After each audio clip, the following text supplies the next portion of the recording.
రాత్రి ప్రయాణం, ఒక చిన్న ప్రమాదం, కానీ క్షణాల్లో అది ఘోర విషాదంగా మారింది. Kurnool bus incident.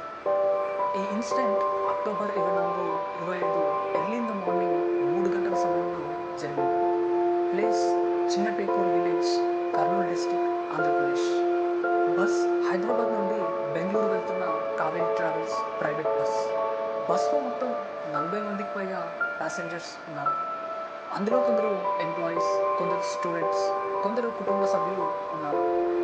బస్ హైవేపై వెళ్తుండగా ముందు వెళ్తున్న బైక్ను ఢీకొట్టింది.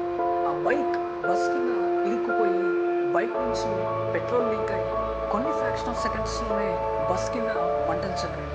అండ్ ఆ మంటలు బస్ అంతా వ్యాపించాయి. అంతా గాఢ నిద్రలో ఉన్నారు.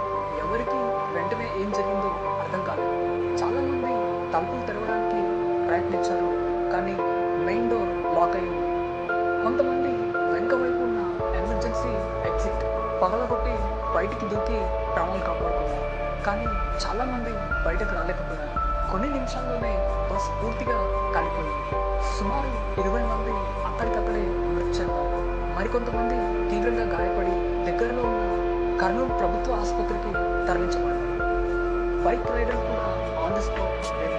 ఇన్ఫర్మేషన్ అందుకున్న వెంటనే అగ్నిమాపక సిబ్బంది, ఫైర్ ఫైటర్స్ సంఘటన స్థలానికి చేరుకొని మంటలను ఆర్పారు. కానీ అప్పటికే బస్ పూర్తిగా దగ్ధమైంది. Chief minister Chandrababu Naidu and తర్వాత మన ప్రైమ్ మినిస్టర్ నరేంద్ర మోదీ తీవ్ర విచారం వ్యక్తం చేశారు. మృతుల కుటుంబాలకు 2 లక్షల చొప్పున ఎక్స్గ్రేషన్ ప్రకటించారు. మరియు గాయపడిన వారికి సుమారు 50,000 సహాయం ప్రకటించారు. I feel that such tragic incidents should never happen to anyone. Again, rest in peace to all the souls. ఈ ఇన్సిడెంట్ నుంచి నేర్చుకోవాల్సిన విషయం ఏంటంటే, నెంబర్ 1, ప్రయాణం మొదలుపెట్టే ముందు ఎమర్జెన్సీ ఎగ్జిట్ ఎక్కడుందో తెలుసుకోవాలి. నెంబర్ 2, బస్లో సేఫ్టీ హ్యామర్ ఉందో లేదో చూసుకోవాలి. And number 3, which is very important, బస్లో తలుపులు లాక్ చేయకూడదని డ్రైవర్కి గుర్తు చేయాలి.